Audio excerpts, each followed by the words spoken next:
రవికుమార్ కస్తూరి arts. Ravikumar జీవన వేదం.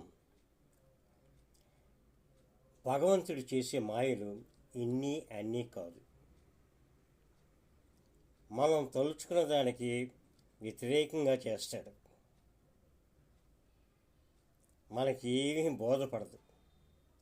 ఒక దీర్ఘ రోగి ఉంటాడు, ఎన్నాళ్ళ బట్టు బాధపడుతూ ఉంటాడు. భగవంతుడా, నన్ను తీసుకెళ్ళిపో, నేను ఇంక ఈ బాధలు భరించలేను అంటాడు. కానీ తీసుకెళ్ళడు. వాడికి నూరేళ్ళు ఆయుష్ ఇస్తాడు. కానీ ఒక వ్యక్తి, భగవంతుడా నన్ను అప్పుడే ఏమీ చేయకు, ఎన్నో బాధ్యతలు ఉన్నాయి, పిల్లల పెళ్ళిళ్ళు చేయాలి, వాళ్ళందరినీ కాపాడుకోవాలి, అంచేత నేను చెప్పేది విని తండ్రి అంటే అతన్ని తీసేస్తాడు.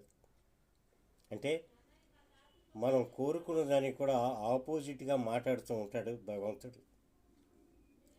అందుచేత భగవంతుడి మాయల్ని మనం కనిపెట్టలేము, మనకి తెలియదు, మనకి రాదు.